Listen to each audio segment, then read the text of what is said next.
Este canal depende de tu apoyo. Para que siga siendo posible, por favor, entra al link de Patreon en la descripción o en el comentario destacado y realiza tu donativo desde tan solo $2 por mes. Desde Argentina, dona en pesos y con el medio de pago de tu preferencia a través de Mercado Pago. La primera de las fuerzas que mueven al mundo es la mentira. Con esta reflexión de Jean-François Rabel doy inicio a un programa especial donde aspiro a poder despejar algunas de las principales preguntas que nos quitaron el sueño durante estos últimos tiempos. A nosotros, los que hacemos este canal, y a ustedes, nuestro público, quienes lo hacen posible. Cada día es más difícil obtener y compartir información veraz, rigurosa y comprobable sobre la trágica realidad política, económica y social que enfrenta el mundo en la actualidad. Pero hoy tendremos el privilegio de dar a conocer algunas conclusiones definitivas sobre muchos de los temas que venimos tratando. Por eso mismo te pido que prestes mucha atención a esta entrevista, que tomes lápiz y papel y apuntes todo lo que te interesa, que revises las fuentes que dejaremos en los comentarios y al terminar este programa des like, comentes y compartas el video a todos tus conocidos para que la verdad llegue a la mayor cantidad de gente posible. Asimismo te pido que colabores económicamente desde la opción Unirte de YouTube, desde Patreon o Mercado Pago, porque con una cantidad muy modesta nos ayudás a darle continuidad a nuestras investigaciones para que sigamos cumpliendo con el deber de informarte. Y sí, como muchos lo esperaban, hoy me toca hacer un nuevo reportaje al doctor Mauricio Castillo, nuestro investigador médico, que se ha pasado meses investigando papers, trabajos académicos y las publicaciones científicas más prestigiosas del mundo para desarmar el relato mentiroso que nos están tratando de imponer desde que comenzó la pandemia. Para empezar, Mauricio, me gustaría preguntarte algo que tiene en vilo a toda nuestra audiencia. ¿Qué es esto del rebrote del coronavirus? Segunda ola, tercera ola e incluso se está hablando de nuevas pandemias que inminentemente tendremos que enfrentar.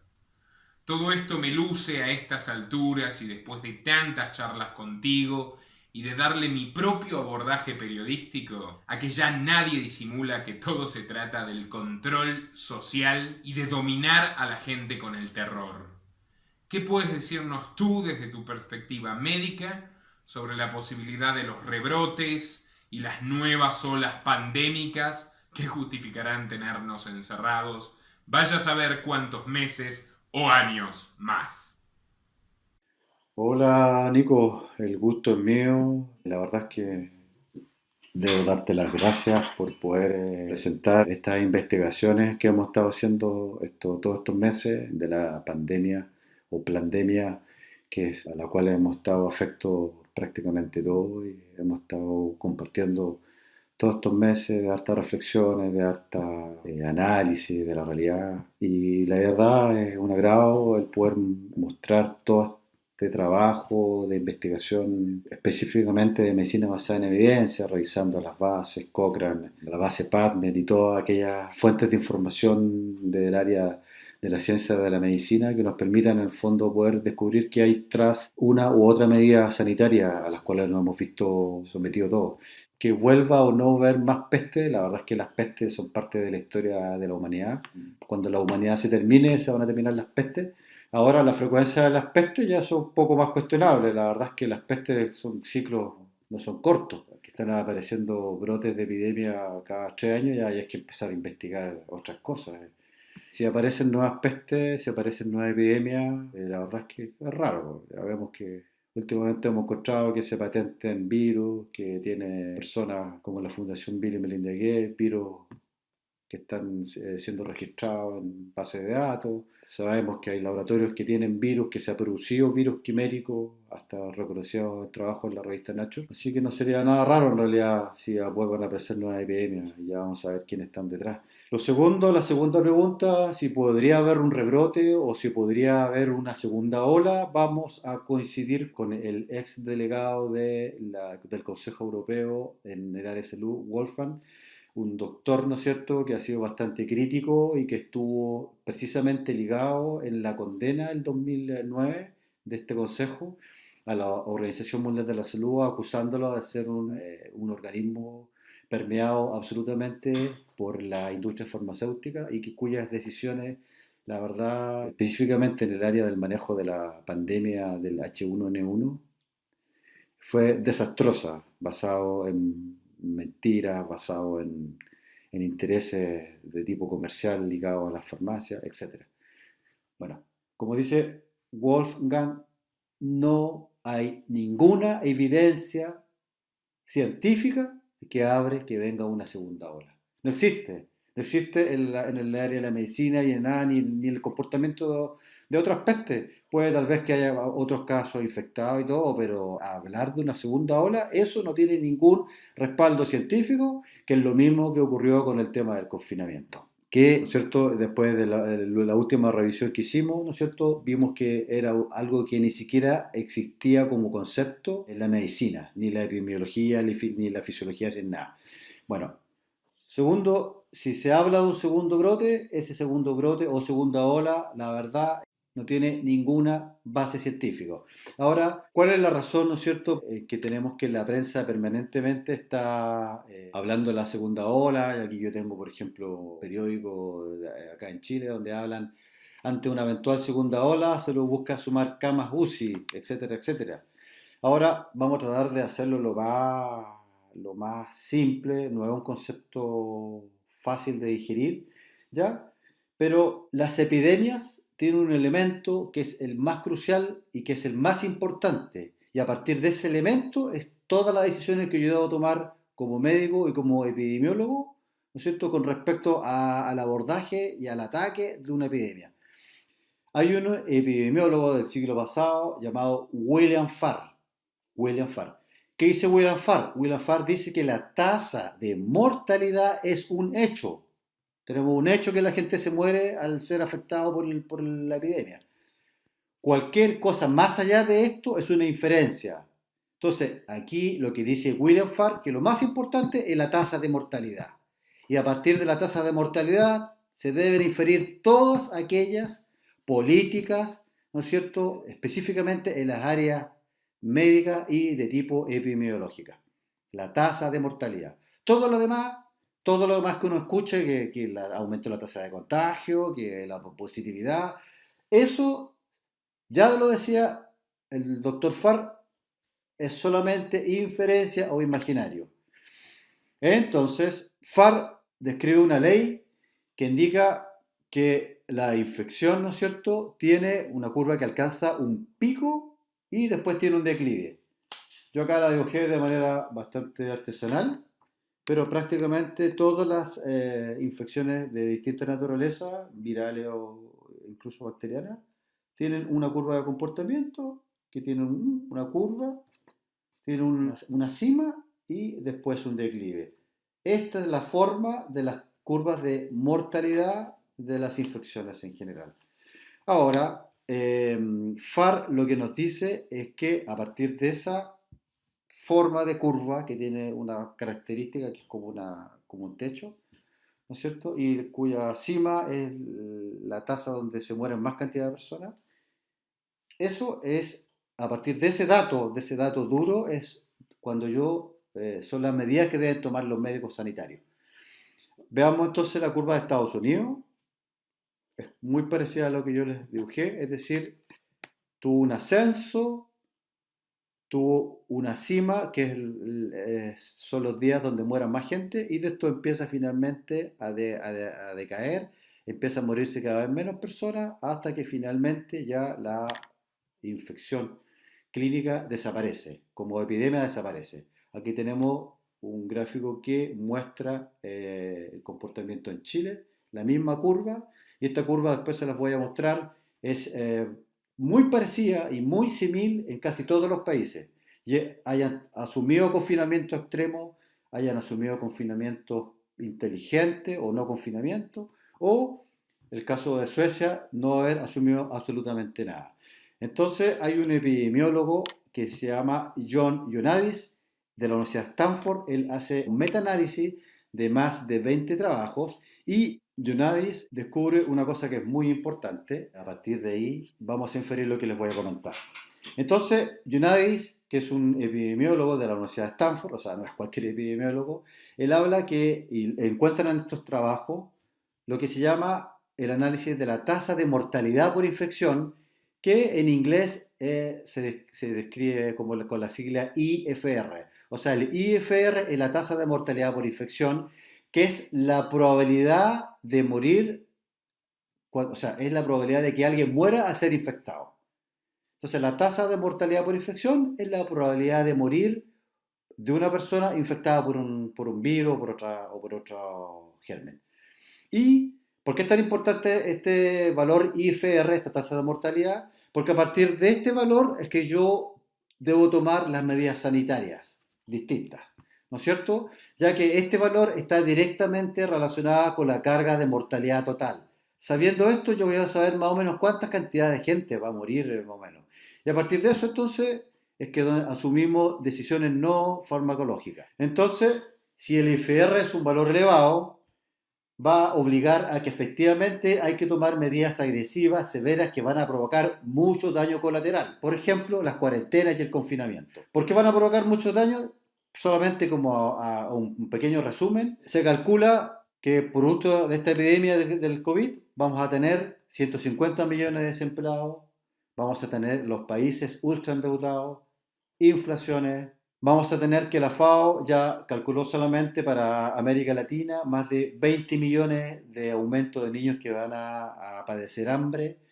Ya está ocurriendo el aumento de la mortalidad de pacientes por diabetes, de pacientes por cánceres que no estamos operando, de pacientes cardiópatas coronarios. Solamente en tasa de suicidio, la última crisis del 2008 produjo en Europa aproximadamente 18.000 muertos. Imagínense la cantidad de gente, y ya hay reportes de gente que se ha suicidado por el confinamiento, incluso en China. Entonces, si la FR es alta, todas las medidas extremadamente dañinas como el confinamiento están plenamente justificadas. Pero si el FR, el valor de la tasa de mortalidad, es bajo, entonces efectivamente no está absolutamente justificado tomar esa decisión.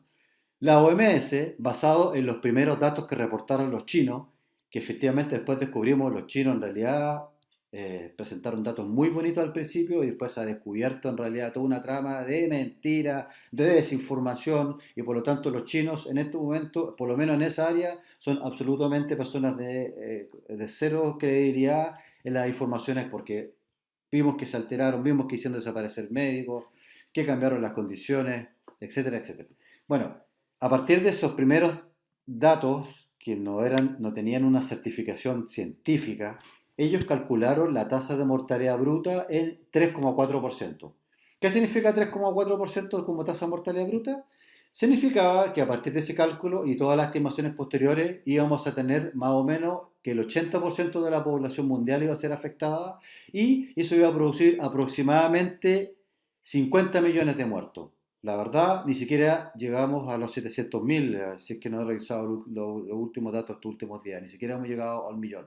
Con esa tasa de mortalidad de un 3,4 que sacaron los datos chinos, que no hubo ninguna verificación ni nadie comprobó si efectivamente eran datos de buena calidad con respaldo, ¿no es cierto?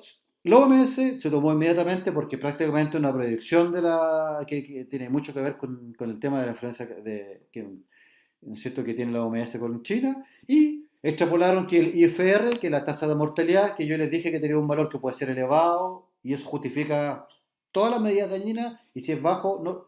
Entonces ellos infieren un IFR de 1%. Al tener un IFR de 1%, les dije que según ellos, eso iba a producir, por ejemplo, más de 50 millones de muertos. ¿Ya? E incluso el Imperial College, que es el órgano que le da toda la estructura teórica a la OMS, que después además vimos que en algunos periodos hubo escándalos de haber, incluso la salida de algunos directores, de algunos directivos, debido a conflictos de interés por haber sido pagados por farmacéuticos. Ellos estimaron que con ese ISFR de 1%, 0,9 a 1,1 o 1%, solamente en Estados Unidos iban a morir 2,2 millones de personas y medio millón de muertes en el Reino Unido si no se aplicaban medidas de cuarentena severa y todas las medidas de parálisis que hoy en día está exigiendo el Fondo Monetario Internacional, la Banca Mundial. Cosa bastante curiosa porque uno se pregunta por qué el Fondo Monetario Internacional está pidiendo cuarentena. Bueno, lo que demuestra entonces el epidemiólogo de Stanford, Ioannidis, que revisa este metaanálisis, y es un metaanálisis de más de 20 papers que incluyó más de 50 países. Ellos encontraron que las tasas de mortalidad por infección no era un 3,4% como sacaron sin ningún tipo de verificación los chinos y que fuera incorporado inmediatamente por la OMS, sino que este era de un 0,03 a un 0,5%, con valores corregidos o ajustados a 0,02 a 0,4. ¿Qué significaba esto? Que el IFR, que era la tasa de mortalidad por infección, no era de un 1%, sino que era de un 0 a un 0,26, o sea, hay una variación bastante amplia, e incluso este valor era muy parecido a los valores de la influenza, 0,026 y no 1%, como asumió y que incluso hay trabajos que hoy en día siguen sacando análisis a partir del 1%, cuando hemos visto, y este trabajo de UNAID demuestra que en más de 50 países el valor era muy similar a pesar de las distintas realidades. Entonces, este trabajo de UNAID demuestra, encontraron un valor de un 0,026 y con este valor no se justifica, pero absolutamente y de ninguna forma, las dañinas medidas de confinamiento que se adoptaron. Y recuerdo mucho las decisiones que se tomaron en Suecia, no las tomaron los políticos, no las tomaron personas que no tienen en realidad ningún tipo de conocimiento técnico al respecto. En Suecia la decisión la tomaron los epidemiólogos, los virólogos, y además en una cosa muy democrática con el resto del país. Ellos tomaron la decisión de hacer lo que se llama la inmunidad de rebaño, no cerrar el país, no producir ninguna de estas medidas de distanciamiento, ellos mantuvieron abiertos los bares, los gimnasios, las escuelas. Entonces ellos sacan a la palestra porque ellos calcularon una inmunidad de rebaño baja, más o menos entre un 10 a un 20%, y eso más o menos, con ese valor uno puede estimar más o menos cuál va a ser la mayor cantidad de gente que va a fallecer y cuándo finalmente ¿cierto?, la epidemia se desvanece. Entonces aparece un grupo portugués, ¿no es cierto?, que calcula esta inmunidad de rebaño, que es la inmunidad de la comunidad que se adquiere con la infección, y ellos la calculan en un día un 20%, y después tenemos varios trabajos como el de Ricardo Agua, Corder, donde también confirman esto, y finalmente en este trabajo portugués ellos finalmente encuentran que este valor, ¿no es cierto?, está entre más o menos a un 10 o un 20%. Y finalmente tenemos otro trabajo del grupo de Brennan, que es del grupo sueco, donde finalmente ven cuánto, porque como la curva de mortalidad, que es el factor importante, como les comentaba, que decía el médico William Farr, la curva, la tasa de mortalidad es lo más importante, ¿ya? Entonces ellos en Estocolmo midieron cuando se produjo la baja de la tasa de mortalidad en Estocolmo, en Suecia. ¿Cuál fue la inmunidad que ellos calcularon? La inmunidad de rebaño, 17%. Y eso, por lo tanto, estaba explicando por qué se produjo la declinación, ¿no es cierto?, de la curva de infección. 17%. Y no el 70-80% que decían los científicos de la Organización Mundial de la Salud. Ahora, ¿por qué es importante como les expliqué, este porcentaje de inmunidad de rebaño, que es la cantidad de la población que adquiere inmunidad? ¿Ya? Porque estos gráficos que les estoy mostrando yo mostraron que en Suecia y en otros países, cuando se alcanzaba el 7% de la inmunidad de rebaño, es donde coincidía la mayor cantidad de gente que moría, y cuando llegábamos al 14% se producía llega arriba al 7%, y con el 14% ya técnicamente se anunciaba el fin de la peste y de la pandemia, de la epidemia. ¿Ya? Este trabajo fue reforzado por otros autores como Anika Nelde, ¿no es cierto?, en la revista Research, que también llegaron a las mismas conclusiones. Y hay dos datos que son súper interesantes que se los voy a comentar. El primero es del crucero Diamond Princess, ¿no es cierto?, que es un crucero que estuvieron ellos en enero y febrero y fueron afectados y tuvieron incluso un par de fallecimientos. Y los cruceros son los modelos de epidemia más perfectos porque tenemos un ambiente cerrado donde las personas se mezclan y donde tenemos subida y bajada de nuevos pasajeros, piscinas, fiestas, grandes, ¿no es cierto?, comedores. Por lo tanto, son las condiciones ideales para la propagación de una peste. Curiosamente, en el Diamond Princess, a pesar de haber estado 11 días expuesto sin ningún tipo de control, de un paciente que sube, el paciente que sube infectado el día 21, ¿ya? 11 días tuvieron ellos y solamente adquirieron 17% de las personas fueron infectadas. Y eso es súper coincidente con trabajo de otro tipo de infección en otros cruceros, en otras épocas y en otros periodos. Vieron que generalmente los promedios circundan entre un 20 a un 30% de cantidad de gente que se infecta en estas condiciones ideales, casi de mezcla de todas las personas, ¿ya? Y les voy a dar el opuesto, las condiciones ideales de confinamiento, de aislamiento, que son las bases que están en los polos, en el polo sur y en el polo norte. ¿Ya? Y ahí tenemos, ¿no es cierto?, un grupo de personas que se encierra, se confina, se aísla absolutamente durante un periodo muy largo de tiempo del resto de la humanidad, no tienen, solamente tienen contacto solamente entre ellos. Y hay, la verdad, curiosamente, se han reportado en varios trabajos el brote de infecciones de gripe, ¿no es cierto?, en estos ambientes. Entonces, tenemos, por un lado, un medio donde tenemos una mezcla pero absoluta de gente, como son los cruceros, donde hay una mezcolanza, una orgía de gente por todos lados. Y tenemos, por otro lado, las condiciones extremas de confinamiento, las condiciones ideales de tener gente aislada absolutamente del resto de toda la humanidad. Y también tenemos, a pesar de todo eso, tenemos aparición de brotes y que están documentadas. Ahora, esta curva de muerte se ha ido viendo en todos los lugares. Tenemos, por ejemplo, la curva de Nueva York, ¿cierto?, que tuvo un pic que finalmente decayó. Y, por ejemplo, en Estados Unidos hemos ido calculando la inmunidad de rebaño. Ellos ya están aproximadamente en un 15%. Por eso vamos viendo estas curvas de muertes que suben y decaen. Tenemos entonces que estas curvas que van en distintos países como lo estamos viendo ahora, la misma forma sube, se muere la mayor cantidad de gente y después empieza a declinar y empieza a descomprimirse el sistema, se desaturan las UCI, los intermedios, es decir, tenemos ya una recuperación de la infección. Ha ocurrido en todos los países de la misma forma, como he explicado recién. Ya di dos casos incluso extremos donde aparecían como los cruceros y las fases de la Antártida. Ahora, ¿por qué se sigue insistiendo en la segunda ola? Dijimos que es una base que no tiene ninguna base científica y les pido que pongan atención cada vez que aparece el tema de la segunda ola. No se dice nada de la mortalidad y ahora uno ve la noticia y que aumentan los casos, que aumentan los casos, que aumentan las positividades de los test.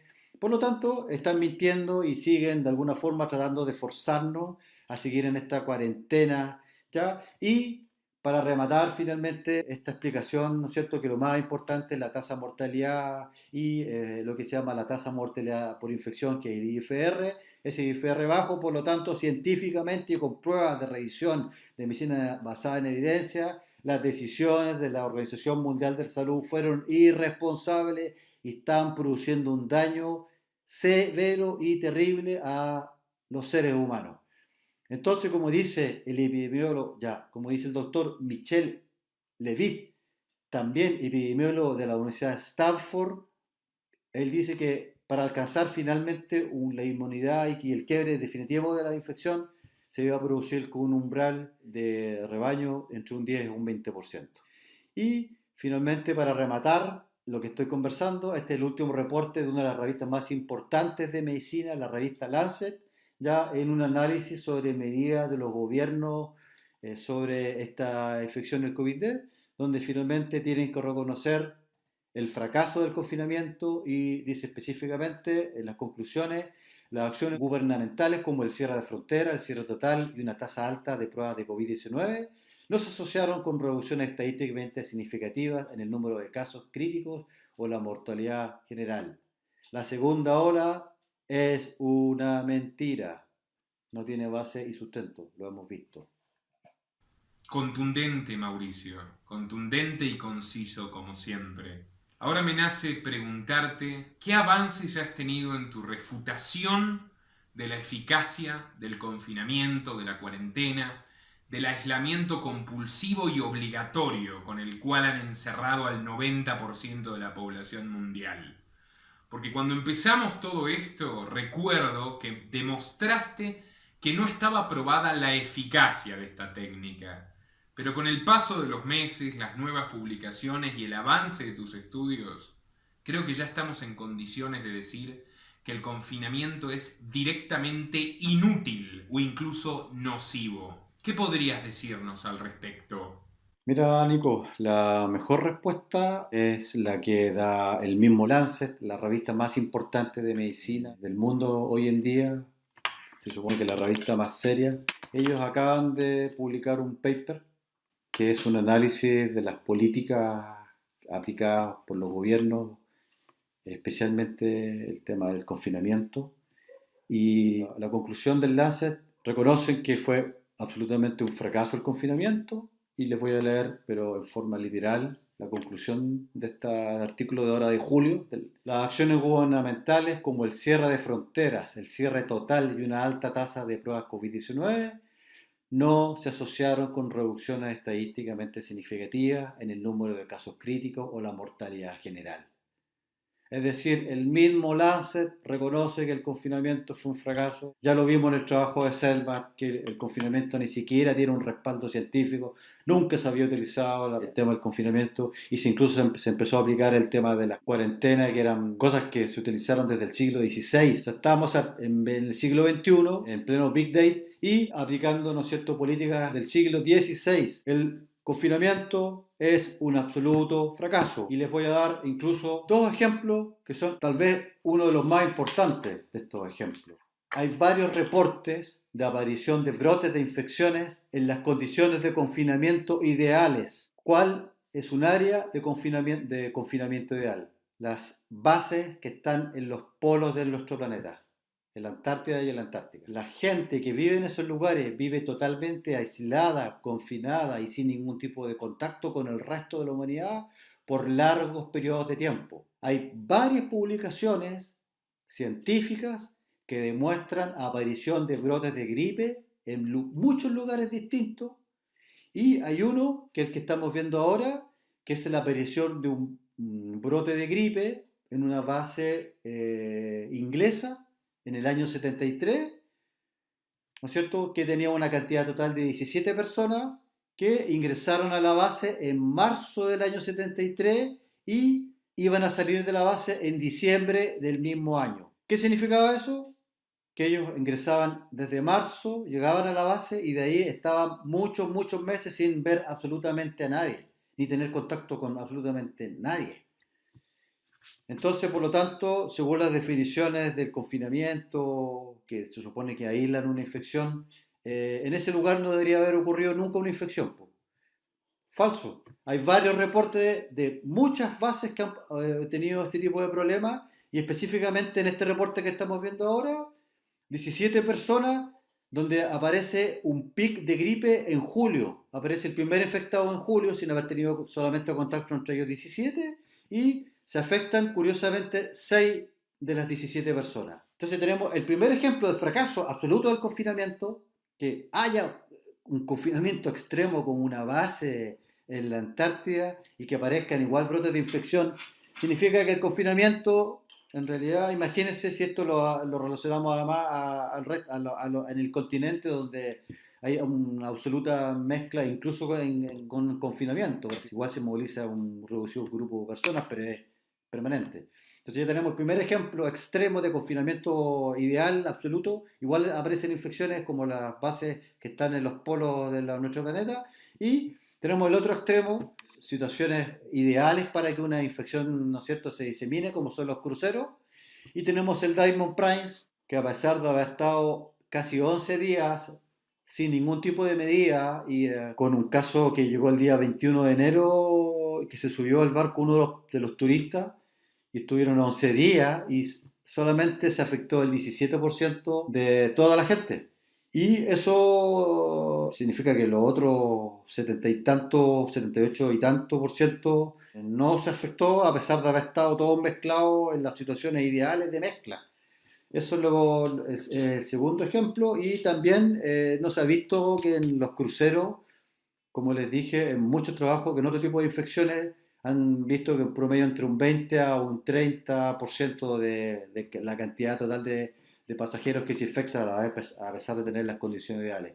Por lo tanto, tema zanjado, no tiene respaldo científico, tenemos estos ejemplos frutales y además vimos que en la práctica Suecia aplicó medidas de apertura absoluta y tuvo prácticamente la mitad de la gente que murió, comparado por ejemplo con Bélgica, que aplicó medidas de cierre desde el principio. Bueno, la verdad es que los ejemplos son tan disímiles, pero la cantidad total y las curvas son todas muy parecidas. Así que efectivamente el confinamiento, otro invento más de la Organización Mundial de la Salud como la segunda ola. Y para culminar, Mauricio, te voy a permitir que desenmascares libremente a la mafia elitista que nos tiene a todos encerrados hace meses. Me refiero, por supuesto, al Ministerio de Salud del Gobierno Global. Me refiero a la institución favorita de Bill Gates y otros tantos sátrapas. Me refiero a quienes pretenden monopolizar el conocimiento científico, pero desde sus mismos registros dejan claro que no les importa nada, ni la verdad, ni la realidad, ni la salud de nadie. Así que Mauricio, adelante. ¿Qué es lo que esconde la OMS? La OMS es una triste historia el tener que hablar de la Organización Mundial de la Salud, una organización que nace en el año 1948, ¿no es cierto?, como una agencia especial de las Naciones Unidas que se suponía como función tenía el cuidado sanitario de la especie humana. Esa era la pretensión teórica de esta organización. En su nacimiento se financia con el aporte de más de 61 Estados miembros. Alrededor de los años 70, el 80% del financiamiento de esta organización venía de los estados y un 20% solamente de corporaciones privadas. Y hay un periodista llamado Robert Parsons, que es un especialista, un periodista que se ha especializado en más de 20 años de investigación a la Organización Mundial de la Salud. Robert Parsons, refiere que, según él, desde el nacimiento de esta organización estaría permeada por intereses de las farmacéuticas. De hecho, tenemos don Germán Velázquez, es el ex director del Programa Mundial de Medicamentos de la Organización Mundial de Salud. Él ha dicho, él ha acusado que es una organización corrupta, él fue parte de eso y denuncia, entrevistado en una muy buena película sobre las verdades de la OMS, una película de la cineasta Lillian Frank, que se llama True Who's, ¿no es cierto? La verdad sobre la OMS, se la recomiendo que la vean. Ahí le hacen una entrevista a Germán Velázquez, donde incluso él refiere que un día hubo una reunión de farmacéuticas con la directora general de la organización y él fue excluido de la reunión, solamente fue una reunión privada, puertas cerradas, siendo él el director mundial del programa de medicamentos. Él acusa en varias entrevistas, finalmente las decisiones están condicionadas a los aportes de las corporaciones privadas, que hoy en día representan yo diría más que el 90, más del 90% del financiamiento de la OMS, 80%. Vamos a hacer una pequeña historia de la Organización Mundial de la Salud, de todas estas cosas que son bastante deplorables para una organización de esa naturaleza, que nosotros como médicos, la verdad, los que nos hemos dado cuenta, es una tremenda decepción. Ya, por ejemplo, de los años 50, cuando las tabacaleras tuvieron pero las mejores condiciones y la mayor cantidad de ventas, donde los médicos salían haciendo propaganda en las noticias diciendo que el tabaco era bueno. Desde el año 50 entonces, diversas publicaciones, como las que vemos acá, nos iban advirtiendo que efectivamente el tabaco era malo y hoy en día ya todos saben que el tabaco es terrible, es una de las causas de factores de riesgo más importantes de muerte cardiovascular y otras. Las revistas de la época, ya de los años 50, como les conté, venían denunciando los daños del tabaco y la OMS hizo oídos sordos a esas publicaciones científicas y como que no pasaba nada y de hecho salían, como les digo, médicos que decían que fumar o salían fumando o decían que fumar era que era bueno. Bueno, en el año 94 en los tribunales las tabacaleras tuvieron que testificar y reportar y dar informe de todos los daños y la cantidad de mortalidad y de morbilidad que ha producido el tabaco. Por ejemplo, hay una persona, Tomás Sellner, que fue un activista que luchó contra esto y lograron finalmente revertir este tema del tabaco.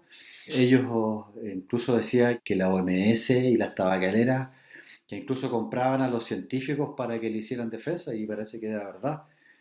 Por ejemplo, habían varias personas que trabajaban de la industria tabacalera, trabajaban en la OMS, como Paul Dietrich, por ejemplo, Frank Sullivan. Frank Sullivan es un toxicólogo británico que incluso hizo unos estudios donde afirmaba que fumar pasivamente no dañaba la salud. Y que el año 2000, por ejemplo, Sullivan se hizo público su escándalo de haber recibido financiamiento de la Fundación Philip Morris, que era una fundación tabacalera que le pagaba dinero y él además hasta el año 2000 llegó a ser miembro de la Organización Mundial de la Salud. Sigamos viendo otros casos, veamos el caso de las pandemias. Por ejemplo, la pandemia del H1N1, aquí tenemos algunos reportes donde en la prensa aparecieron, ¿no es cierto?, H1N1 de la gripe porcina, ¿no es cierto?, donde hablaban de que era un peligro para la humanidad. Los diarios, igual que ahora, nosotros en realidad acá no tuvimos en realidad esa contaminación tan fuerte de la prensa como se hace hoy en día con el COVID, pero eso ocurrió también en Europa,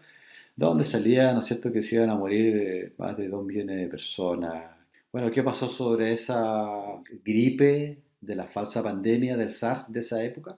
Bueno, esa falsa pandemia movilizó solamente un gasto de vacunas innecesaria y de medidas sanitarias, más o menos por un valor cercano en esa época a más de 18.000 millones de dólares. Los laboratorios Glaxo, Sanofi, Novartis, que son laboratorios farmacéuticos, lograron suntuosos acuerdos secretos con el gobierno para la producción de una vacuna que nunca se utilizó. Se fabricó una pandemia que generó billones de dólares para la industria farmacéutica e incluso, como vemos acá, hay reportes de por lo menos 6 convenios secretos entre países y farmacéuticas.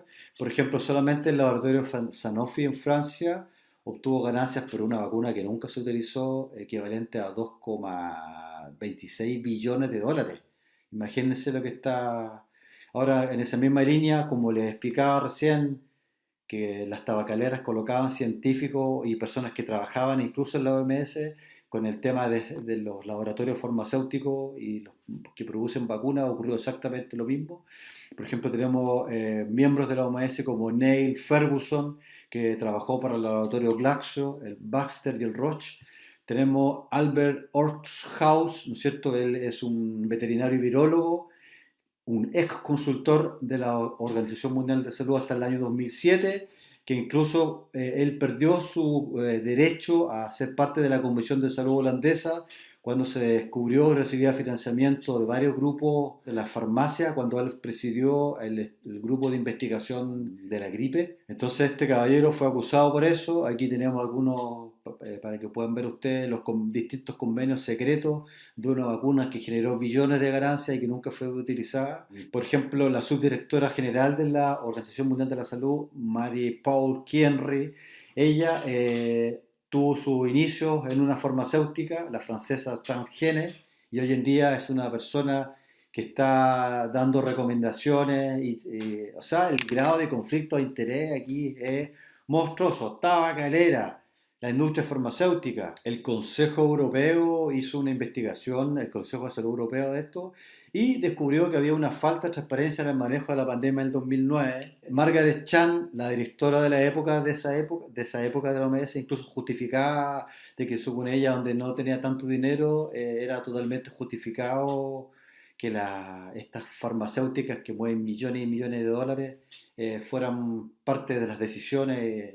Tenemos el escándalo de la pandemia en 2009, tenemos el escándalo de la tabacalera. Entonces, como les muestro acá, la OMS hoy en día se financia no como en la época pasada por los estados, sino que ahora el 80% son corporaciones privadas. Una de las corporaciones más importantes es la Fundación Bill y Melinda Gates, que prácticamente se ha convertido en Bill Gates, en el dueño de la OMS.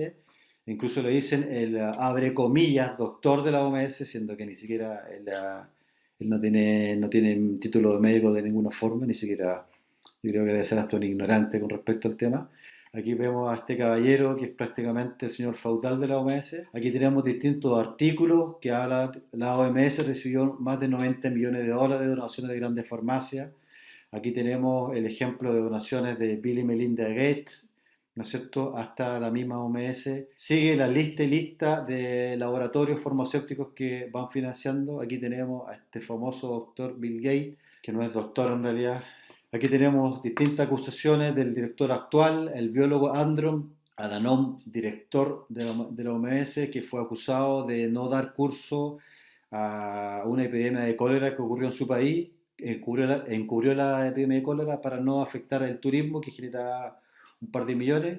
Por supuesto que vemos la gran influencia que tiene China. Voy a seguir dando ejemplos. Taiwán les advirtió el 31 de diciembre que había un brote de una epidemia. Esta organización hizo oídos sordos, dio recién declaró la pandemia el 11 de marzo. Tenemos también que ha guardado silencio, por ejemplo, cuando los primeros médicos chinos denunciaron la aparición de este brote y que después luego desaparecieron. Ricardo López, en un artículo, él habla del negocio de la epidemia y el marketing del miedo, historia repetida, donde dice que claramente que los laboratorios medicinales son empresas comerciales que juegan los intereses financieros, que juegan en las grandes ligas de los mercados globales, que tienen los mismos objetivos de lucro y no de salud, no les interesa la salud, y su carácter de producción de medicina no debe sensibilizarnos, olvidarnos al punto anterior, que produzcan medicina no significa que lo que a ellos más les interesa es el lucro y no les interesa nada más que el lucro, y que los productos medicinales son siempre mercancías regidos por las mismas leyes del mercado monopólico, y que su guerra por el dominio de los mercados territoriales, nacionales, continentales y mundiales, eso es una guerra. Acá don Sears Roy Anderson, ¿no es cierto?, que fue director en el año 2009 de la Imperial College, que era la organización, ¿no es cierto?, que daba las bases teóricas de la OMS, y él tuvo que salir, es parte ahora del directorio científico de la Fundación Bill y Melinda Gates y de la OMS, y él tuvo que salir por haber recibido coimas de empresas farmacéuticas en 2009. Y tenemos, para no olvidarnos también, cuando la OMS le baja el desastre absoluto a los desastres nucleares, suscribe un convenio con la Comisión Mundial de Energía Nuclear. Es una cosa escandalosa cuando los médicos como Akira Tsukenoya denuncia la aparición de mucha cantidad de cánceres en niños en Japón, que este doctor Sugenoa hizo varias publicaciones advirtiendo la aparición de cánceres y otras enfermedades de otro tipo. La OMS le bajó totalmente el perfil. Tenemos a la doctora Kaura Konta, que viajó incluso debido a que como la OMS afirmaba que la radiación era segura, viaja a Bielorrusia y observa la creciente cantidad de cánceres de tiroides, especialmente en las poblaciones jóvenes. La verdad que es un desastre todo esto, es un desastre sanitario. Yo no sé cómo un porcentaje de médicos puede confiar en esta organización. Tenemos incluso en una entrevista que le hace Lillian Frank a Gregory Hart, un vocero de la Organización Mundial de la Salud, donde él después lo niega en esa entrevista y le muestran la entrevista que él da en 2011, un video donde dice que no era necesario el gesto de pastillas de yodo en Fukuyama, ¿no es cierto? Y claramente bajándole el perfil a las enfermedades. E incluso se desestimó el libro Chernobyl, Consecuencias de una catástrofe, donde el profesor Yevlok y Nesterenko anuncian una cantidad importante de muertes.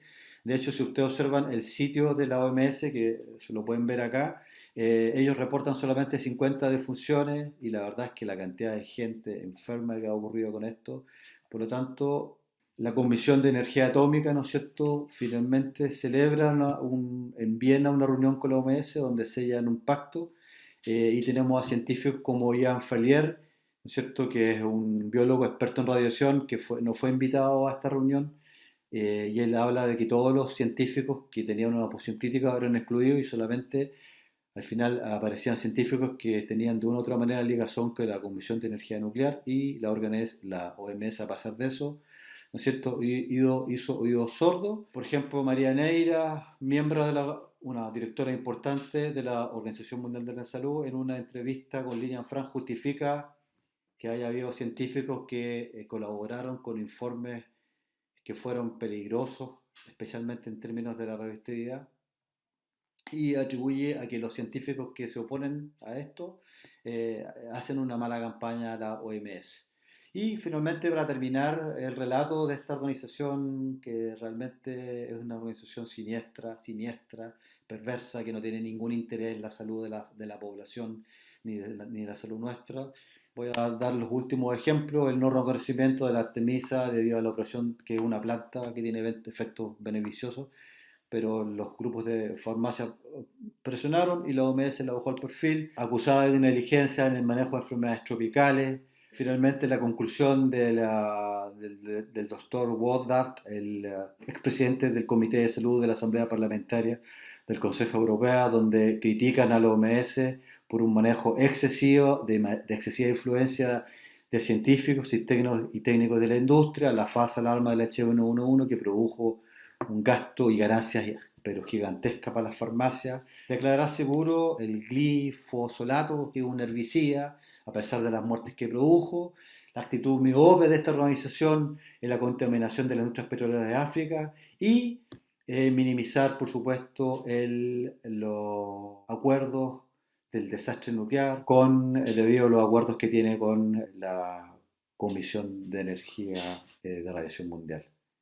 Un desastre, no, de verdad, parece una organización de criminales que es horrible. Y de ahí han partido todas estas medidas y todo lo que los gobiernos siguen y la mayoría de un conjunto importante de la comunidad médica. Así que recomiendo la película True Who's de Lilian Frank. Van a ver todo lo que yo les cuento. Es una organización criminal.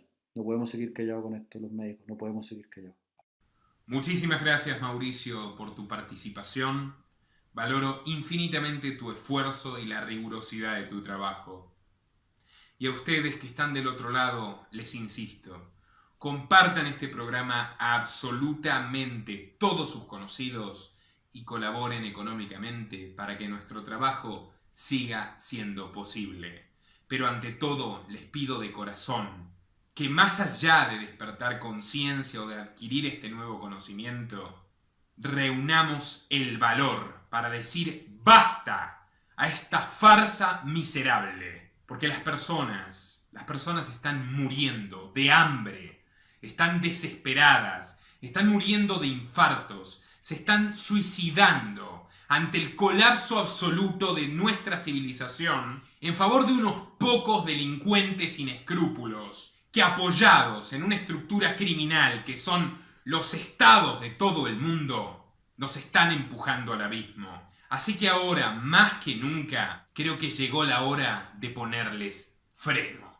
Pero ni yo, ni las 10 personas que colaboran en este canal podemos hacerlo si ustedes insisten en la comodidad del esclavo satisfecho, de la oveja contenta que se encamina junto a su rebaño a las fauces de los lobos más feroces. Sin más, me despido y espero que pronto podamos ver un mundo diferente al que estamos padeciendo. Hasta la próxima.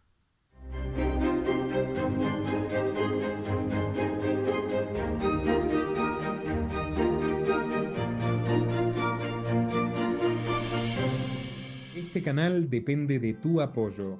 Para que siga siendo posible, por favor, entra al link de Patreon en la descripción o en el comentario destacado y realiza tu donativo desde tan solo $2 por mes. Desde Argentina, dona en pesos y con el medio de pago de tu preferencia a través de Mercado Pago.